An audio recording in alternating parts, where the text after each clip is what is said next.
Hey guys, Russian Rider here, taking delivery of this Yamaha R3.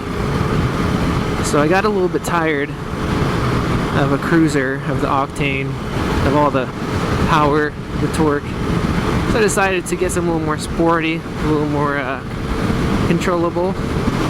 And here she is. I'm just joking, guys. Of course, if you watched my last video, you know that this is my brother's bike. It's his first bike.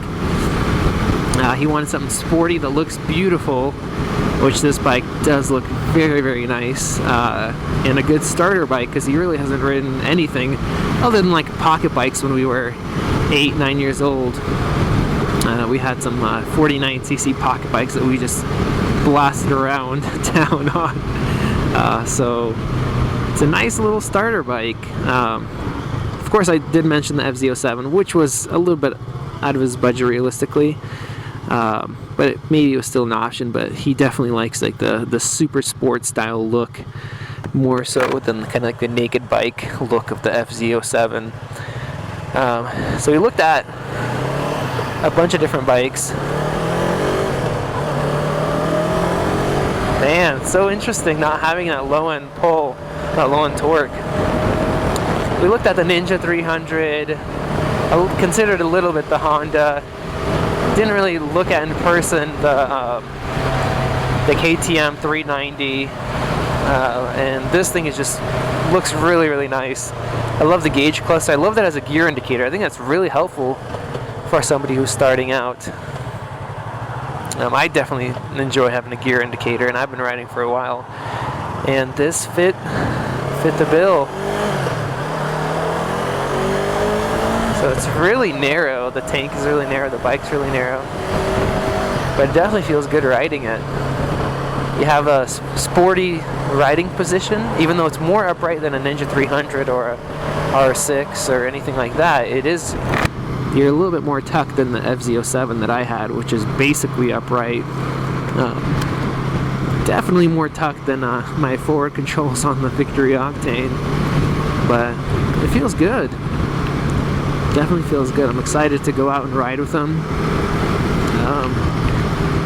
to go on some nice rides, have some fun. I'm considering doing like a like a long cruise, maybe a one night or a 2 night cruise on bikes. Of course, I'm the only one out of my friends that has a cruiser. Still a sports cruiser, not really made for long trips, but everybody else is either like a FZ07 or a 600RR, or now my brother with one of these. But I think that'd be super cool to be able to go on like a 1 or 2 night destination trip, maybe to the Grand Canyon. I don't know, that would be really cool. So we'll see what happens, but I'm excited to have some more people to ride with, especially my brother. I think it'll be super, super fun. But definitely liking this bike. It's flickable, very easy to turn. Let's check the brakes. Not bad. Let's get the gearing down. What gear am I in? It disappeared, just like my my octane. If you're not rolling, it doesn't even tell you the gear. Here, at least I'm standing, it's telling me I'm in first gear, but for a second there, it didn't know. Yeah, this thing revs to 12,500. Puts out, I believe, about 40 horsepower. But it weighs, I think wet, with the full tank of gas, it's like 363 pounds, or somewhere right around there. Super lightweight. I'm 6 foot. I can flat foot this thing no problem. My brother's right around 6 foot as well, so not an issue. I think it actually has a shift light right here, but we have this bike has only one headlight on, 1 out of the 2, but riding during the day, just keep the high beams on at all times, so you have both headlights. Looks nicer, a little bit more visibility. It's very interesting. I'm gonna rev it up a little bit harder here soon, and I believe in like a harder break-in. Nothing crazy, but you know, I'm not going to be limiting it to 5,000 RPM or 4,000 RPM for the first however miles. I know it's a very, there's a lot of mixed opinions on that, but I have not had any issues. My father's had lots of motorcycles, never had any issues or anything like that. So yeah, you got to be selective with your gearing here. Fourth gear, 4,500 RPM, 31 miles an hour. You floor it, and you don't get that rush of power or pull, which I guess is a good thing for beginners. Not like on the FZ07, second gear, twist down the throttle, your front wheel starts pulling up. So fifth gear now, let's go to sixth. Say we're gonna go to 40 miles an hour, and we're at just over 4,000 RPM. I think my victory would be at like 2, somewhere around there, but of course it doesn't rev to 12.5, revs to about 8.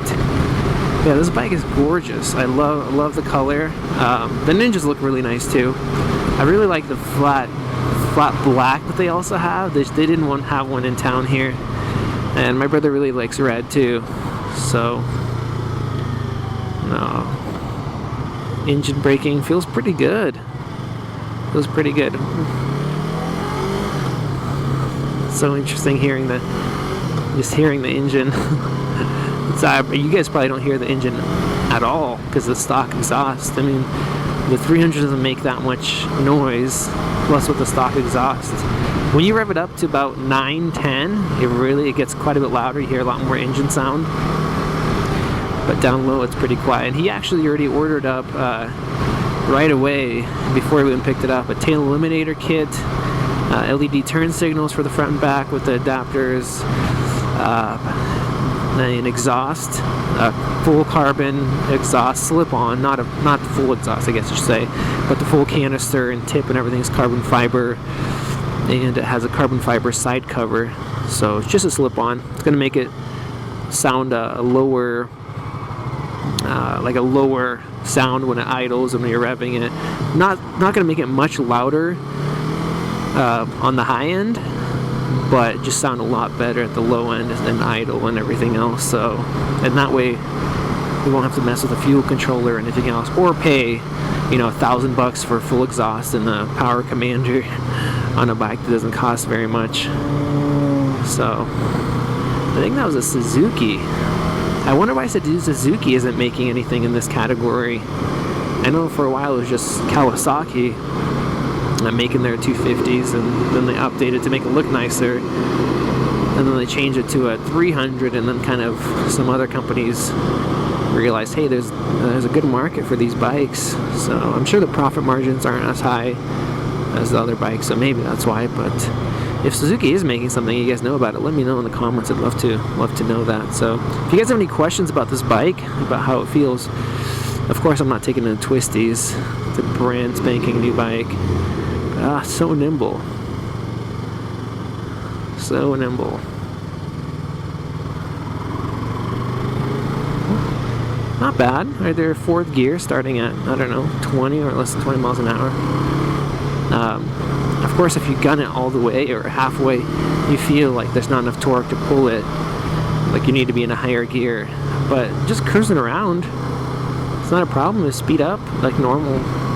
If you're not trying to just jet out of something, but let's go down to lower gear. Yeah, so that feels better. I'll have to make sure we look into the owner's manual and take a look at the shift points. I'm sure it's going to say, you know, rev it higher, 5,000-6,000, or whatever before you shift, something like that.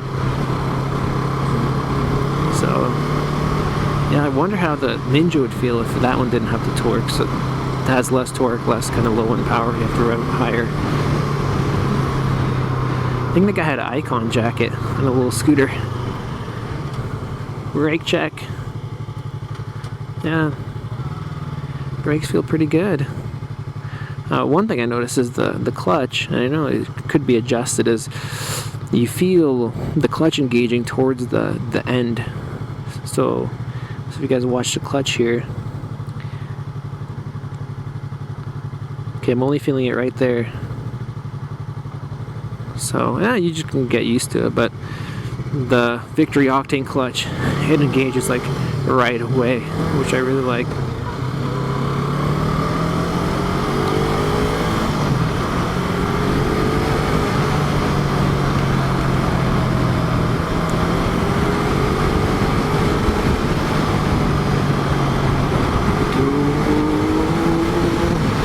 So my brother's going to be making some videos as well.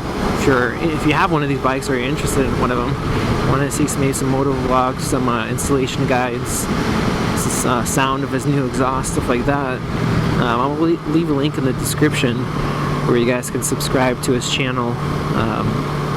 He's made some like video game videos and stuff like that, but he'll be making some videos with this bike. So if you're interested, definitely go and check that out, and you guys can follow him and see what he's gonna do.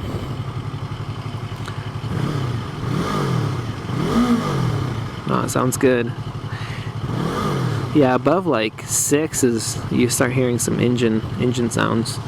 Geez, might not be able to pick up from the microphone here, but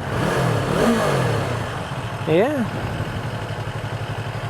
pretty sweet bike. So I'm excited to go on the first ride with them.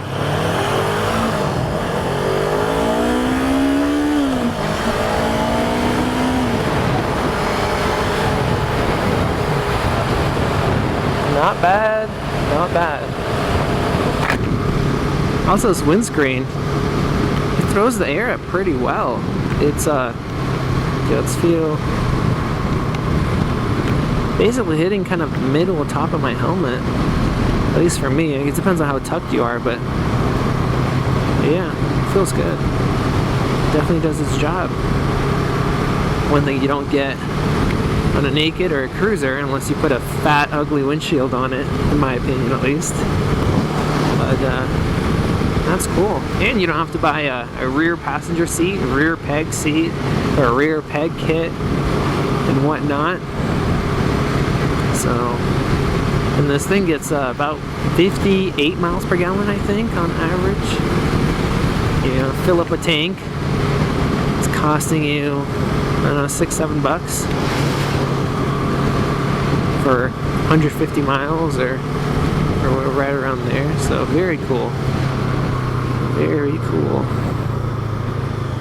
Well, I think I'm gonna finish up there. I don't really know what else to say. I'm not gonna be pushing this bike like crazy or taking it out yet, but look forward to some riding videos with my brother, especially now that I got a camera that's not going to be messing up all my footage, which sucked losing four videos, 2 of which were really kind of unique and cool. But yeah, I will see you guys in the next video.